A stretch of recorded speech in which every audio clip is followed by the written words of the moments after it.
അപ്പയും മക്കളും കൂടി എന്താണ് കൂലങ്കഷമായിട്ട് നോക്കിക്കൊണ്ടിരിക്കണേ? ഒരു അടിപൊളി ഷെയ്ക്കിന്റെ വീഡിയോ കണ്ടിട്ട് കൊതിയായിട്ട് കഴിക്കണോ?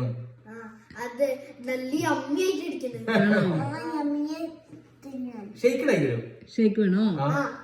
ഷേക്കല്ല, ഒരു അടിപൊളി കോക്ടെയിൽ ഉണ്ടാക്കി തരാം. കണ്ണൂർ കോക്ടെയിൽ. അത് പൊളിക്കും, അത് അടിപൊളിയായിരിക്കും. അപ്പൊ നമുക്ക് ഉണ്ടാക്കിയാലോ? വായോ. നമുക്ക് നല്ല പഴുത്ത പപ്പായ കിട്ടിയിട്ടുണ്ട് കേട്ടാ. ഇതിന്റെ തൊലിയെല്ലാം കളഞ്ഞിട്ട് നമുക്ക് ചെറിയ കഷ്ണങ്ങളാക്കി എടുക്കാം. ഈ മുഴുവൻ പപ്പായ വേണ്ട കേട്ടോ, അതിന്റെ പകുതി പപ്പായ മതിയാകും. ഒരു 2 മീഡിയം സൈസ് ക്യാരറ്റ് ചെറുതാക്കി ഇതുപോലെ അരിഞ്ഞെടുത്തിട്ടുണ്ട്, തൊലിയെല്ലാം കളഞ്ഞിട്ട്. ഇനി നമുക്ക് ഇതിനൊന്ന് വേവിച്ചെടുക്കണം കേട്ടോ. അപ്പൊ ഞാൻ കുറച്ച് വെള്ളം ഓൾറെഡി പാത്രത്തിലേക്ക് എടുത്തു വെച്ചിട്ടുണ്ട്. ഇതങ്ങ് ഇട്ട് കൊടുക്കാം. പപ്പായ എല്ലാം നമ്മള് ചെറിയ കഷ്ണങ്ങളാക്കി എടുത്തിട്ടുണ്ട് കേട്ടോ. ഞാൻ ആ പപ്പായയുടെ പകുതി പപ്പായ ഉണ്ടാ ചെറിയ കഷ്ണങ്ങളാക്കി എടുത്തേക്കുന്നത്. ക്യാരറ്റ് ഒക്കെ ഇവിടെ നന്നായി വെന്ത് വന്നിട്ടുണ്ട് കേട്ടോ. ഇനി നമുക്ക് ഇതിന്റെ ചൂടാറാൻ വേണ്ടിയിട്ട് വേറൊരു പ്ലേറ്റിലേക്ക് ഒന്ന് എടുത്ത് വെക്കാവേ. ഇനി മിക്സി ജാറിലേക്ക് നമ്മൾ കട്ട് ചെയ്ത് വെച്ച പപ്പായ ഇട്ട് കൊടുക്കാവേ. അതിന്റെ കൂടെ വേവിച്ച് വെച്ച ക്യാരറ്റും കൂടെ ഇട്ട് കൊടുക്കാവേ. 2 ടേബിൾ സ്പൂൺ പഞ്ചസാര, നന്നായിട്ട് തണുപ്പിച്ചെടുത്ത 1 ഗ്ലാസ് പാലും കൂടെ. ഇനി നമുക്കേ ഒരു 2 സ്കൂപ്പ് വാനില ഐസ്ക്രീമും കൂടെ വേണേ. മിക്സി ജാർ അടച്ചു വെച്ചിട്ടേ നമുക്ക് നന്നായിട്ടൊന്ന് മിക്സിയിൽ അടിച്ചെടുക്കാം.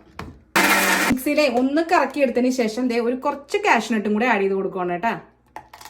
എന്നിട്ട് നമുക്ക് വീണ്ടും നന്നായിട്ടൊന്ന് അടിച്ചെടുക്കാം. ഇതാ നന്നായിട്ട് അരഞ്ഞ് കിട്ടിയിട്ടുണ്ടേ. ഇനി 2 ഗ്ലാസ് എടുത്ത് വെച്ചിട്ടുണ്ടാ. അതിലേക്ക് കുറച്ച് മാത്രം നാരങ്ങ ഇട്ട് കൊടുക്കണേ. 2ലേക്ക് അങ്ങ് ഇട്ട് കൊടുക്കാം. ഇനി കുറച്ച് കോൺഫ്ലേക്സ് ഇട്ട് കൊടുക്കാം കേട്ടാ.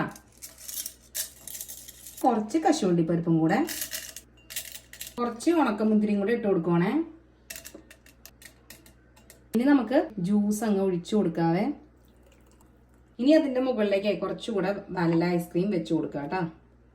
ഇനി ഇതിന്റെ മുകളിലേക്ക് ബാക്കിയുള്ളതെല്ലാം വെച്ചിട്ട് ഒന്നും കൂടെ ഒന്ന് ഗാർണിഷ് ചെയ്തേക്കാം കേട്ടോ. ഇതിലേക്ക് നിങ്ങൾക്ക് ഇഷ്ടമുള്ള നട്ട്സ് ഒക്കെ തന്നെ ചേർത്ത് കൊടുക്കാം കേട്ടോ. കശുവണ്ടി പരിപ്പ് ഇഷ്ടമല്ലാത്തവർക്ക് ബദാമോ പിസ്തയോ എന്ത് വേണമെങ്കിലും ചേർത്ത് കൊടുക്കാവേ. അപ്പൊ അതേ നമ്മുടെ കണ്ണൂർ കോക്ടെയിൽ ഇവിടെ റെഡി ആയിട്ടുണ്ട്. കുട്ടീസിനെ കൂടി ടേസ്റ്റ് ചെയ്താലോ? പിന്നെ എന്താ, കാണാൻ നല്ല ലുക്കൊക്കെ ഇല്ലേ?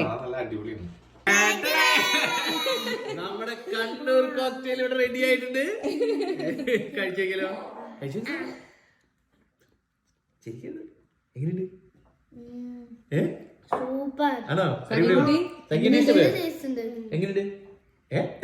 ഒന്നുകൂടെ കുടിച്ചു, ഒന്നുകൂടി വിലയിരുത്തട്ടെ. എങ്ങനെയുണ്ട്? പറ എടോ, പറയടോ, എങ്ങനെയുണ്ട്? സഖി അതെ, ഇങ്ങനെയല്ല കഴിക്കണേ. എങ്ങനെയാ കഴിക്കണേ? ഇത് ഇങ്ങനെ ഒന്നങ്ങോട്ട്, അയ്യോ പോയനെ, ഇങ്ങനെ ഒന്നങ്ങോട്ട് മിക്സ് ചെയ്യണം.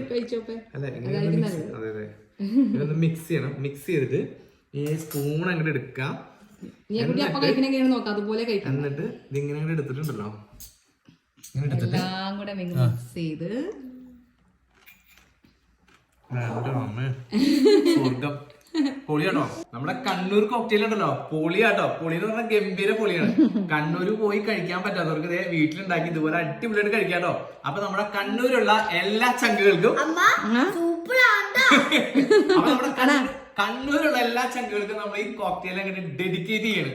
അപ്പൊ വീഡിയോ ഇഷ്ടപ്പെട്ട് കഴിഞ്ഞാൽ എല്ലാവരും ലൈക്ക് ചെയ്യാനും ഷെയർ ചെയ്യാനും കമന്റ് ചെയ്യാനും ഒന്നും മറക്കരുത്. നമ്മുടെ പേജ് ആദ്യമായിട്ടാണ് കാണുന്നതെങ്കിൽ ഫോളോ ചെയ്ത് അങ്ങനെ കൂടെ കൂടിക്കൊള്ളൂ കേട്ടോ. അപ്പൊ എല്ലാവർക്കും നല്ലൊരു ദിവസം ആശംസിക്കുന്നു. Have A good day.